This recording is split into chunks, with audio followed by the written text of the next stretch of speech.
actually serves as an important transportation and transit connection for downtown. It's the main east-west off-ramp to the Hawthorne Bridge.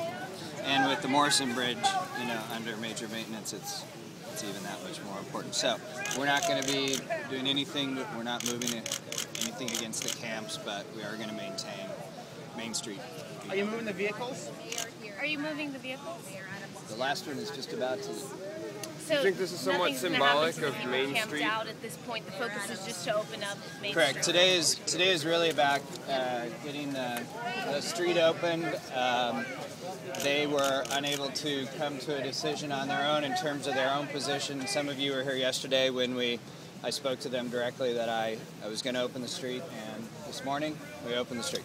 We're not moving against the camps. This is about getting what might look like a bucolic little park lane is actually a pretty important connection for transit and transportation. Mayor, Lieutenant King was saying earlier that the police have repeatedly told the group that they are violating city laws, city code by being in the park. Can you talk about why you're not taking action to remove them when they're in violation of code?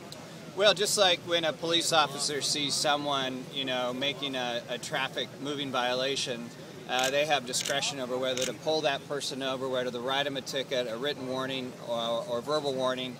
And we too in government have discretion, and we're using that discretion. This is, there are now Occupy Wall Street camps in hundreds of cities across the United States. And mayors and police chiefs across the United States are just having to make practical day-to-day decisions about keeping the peace, protecting people's legal rights to freedom of expression, and at the same time keeping this city and all cities moving. That's about practical day-to-day leadership, and we have and exercise our ability of discretion. How long do you think you'll let them stay there? Yeah, I'm not as... where are you from?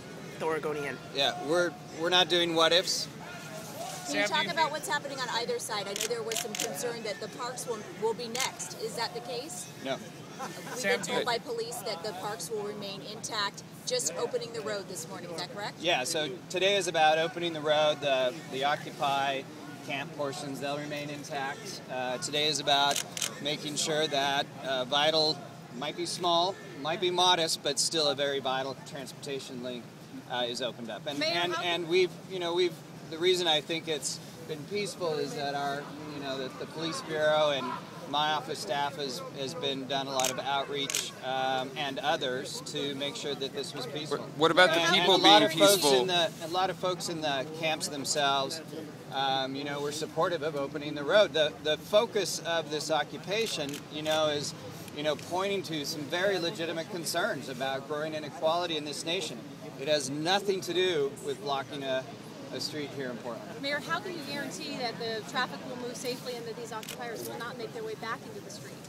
Well, I'm a mayor, so and these are protesters, so the guarantee, there aren't necessarily guarantees, but we're going to keep the street open. What do you think the symbolic value or the nature is of Main Street being reopened by the police? Could you comment on that? This is less about symbolism as just practical.